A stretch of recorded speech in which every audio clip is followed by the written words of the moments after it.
Welcome back to Tales from the Shelf. Galaxy Quest. I am very happy to do a review on this one.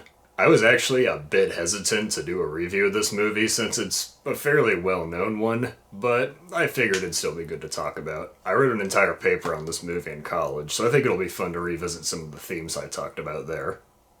The film gets very meta as it follows a group of actors who were once in a popular sci-fi show called Galaxy Quest. They now spend their days attending fan conventions and wishing their lives amounted to something more.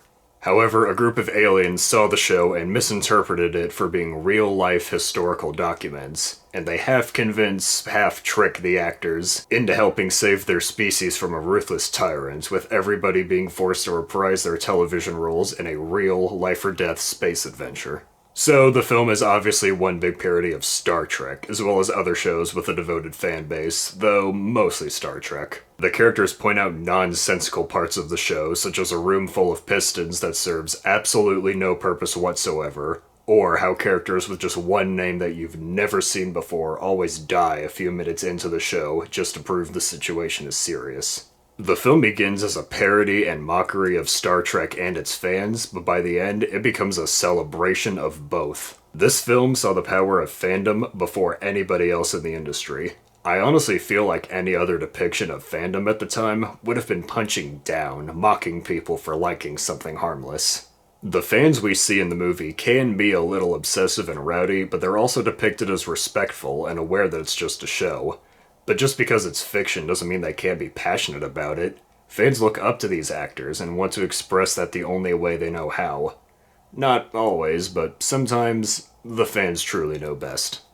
Looking at the movie's production, it's kind of amazing it came out as quality as it did. Galaxy Quest was not originally written as a family-friendly movie, so many scenes had to be cut out or changed entirely. Most famously, Sigourney Weaver's dubbed-over line. Well, screw that! Well, screw that! Which, can I just say, casting Sigourney Weaver in this movie was a stroke of genius. She's the one actor in the movie who has a serious science fiction pedigree, so seeing her here makes the film hit that much harder. One other, I guess you could call it a subplot, I don't know what else you would call it, that was cut out of the movie is that Tony Shalhoub's character was supposed to be stoned for the entire film. They do mention it at one point, but to ensure the film remained family-friendly, they had to make it more so implied. This is the reason why he acts so weird and content the whole film, and why he eats a lot. One last little behind-the-scenes fact I want to mention, there's a famous scene in the film where Tim Allen encounters a large rock monster. Many people seem to assume this is a reference to a famous cut sequence from Star Trek V, which is understandable, but the writer of Galaxy Quest has denied this actually, citing the Gorn to be more of an influence. Still, it is a hell of a coincidence.